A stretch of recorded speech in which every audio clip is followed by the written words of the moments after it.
being sent off into these strange areas we've never been before. That's a huge turning point for the disciples. This season, the disciples' teaching causes turmoil in a city. You still haven't told me what you did to the Decapolis? Not what we did. It's what we said. When Andrew and Philip decide to tell the banquet parable, they think that that is what's going to bring people together. I love a banquet.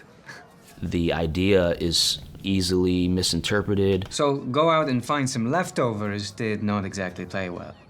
Well, it should have.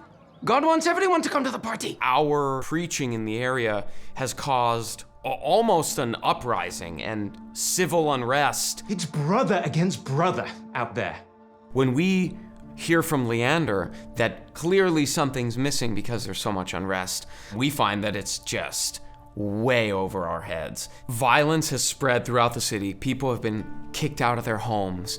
They feel like they can't go back. And we're talking miles and miles outside of the city even. It's gotten very bad. The city has all but shut down. We tried to tell one of your parables. Which parable? The banquet? No, the one where the guests give excuses not to come, and so everyone else gets invited. You chose the banquet? People get upset by that one. Of course they do. Exactly what was the big deal that Andrew and Philip caused this? On the other side of the Sea of Galilee, in what's known as the Decapolis, was this region of 10 cities. We had Hellenized Jews living there, which means they kind of like, they don't wear the tassels on their clothes. Did your tassels fall off along the way?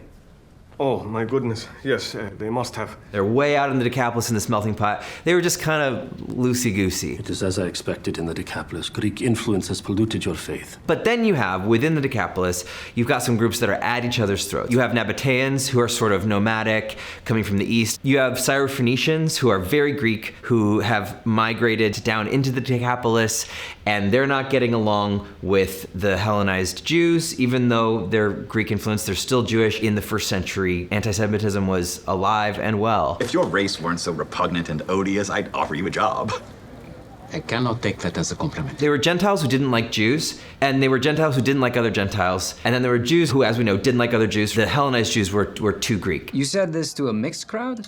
We did not know the extent to which the crowd was mixed. There are many different groups within the city, different religious groups, different belief systems, and they all are coming to a head because of these words that we preached when we went on our mission. The Jews understood you to mean that Jesus was calling for Gentiles, and the Gentiles thought you were calling them second class.